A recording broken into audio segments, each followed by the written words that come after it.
ሰውን ነውር በተከታተላችሁ ቁጥር አላህ ነው የናንተን ነውር የሚከታተለው።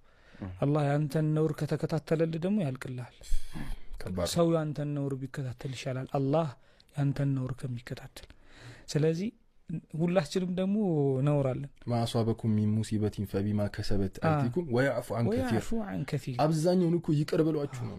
አብዛኛውን ማለት ነው ልንገርህ፣ ወላሂ አንዳንዴ በራሴ የሚመስለኝ አላህ አብዛኛውን ወንጀሎቻችሁን ይቅር ብሏችኋል የሚለው ኢቭን ሙሉን ይመስለኛል። ገብቷል? ሁሉንም ይቅር ብሏችኋል ባይሆን ስለ እኔ እንደዛ ነው ይመስለኝ ፐርሰናሊ። ስለ እሺ ከሰሩት ወንጀል አንዷን አስቀርቶ ሌላው ምሮኝ እንኳን ቢሆን ያቺ አንዷ ወንጀል እኔን ታጠፋኛለች አውቀዋለሁ። ገብቷል አይደል? ሁላችንም ብቻችንን ስንሆን እንትን የምንለው ነገር እናውቃለን። ገብቷል አይደል? እና ወያዕፉ አን ከሲር አብዛኛውን ምሮ ሲባል የሆነች ትንሽ የቀረች ነገር ትኖራለች፣ ይሄ በእኛ አረዳድ ማለት ነው። ግን የአላህ ረህመት ሰፊ ነው። ገብቷል እንጂ ማሷበኩም ሚን ሙሲበቲን ችግር እኮ አይነካችሁም ፈቢማ ከሰበት አይዲኩም እጆቻችሁ እንትን ባላችሁት ነገር ወያዕፉ አን ከሲር የሚለው ትልቅ አያ ነው። በጣም ትልቅ አያ ነው። እና አላህ Subhanahu Wa Ta'ala ወያዕፉ አን ከሲር ብዙ አይብና ነውራችሁን አይቶ ዝም ብሎ አልፏል። እሱንም ሸፍኑላችሁ ሌሎች እንዳያችሁ እሱም ዝም ብሎ አልፏል።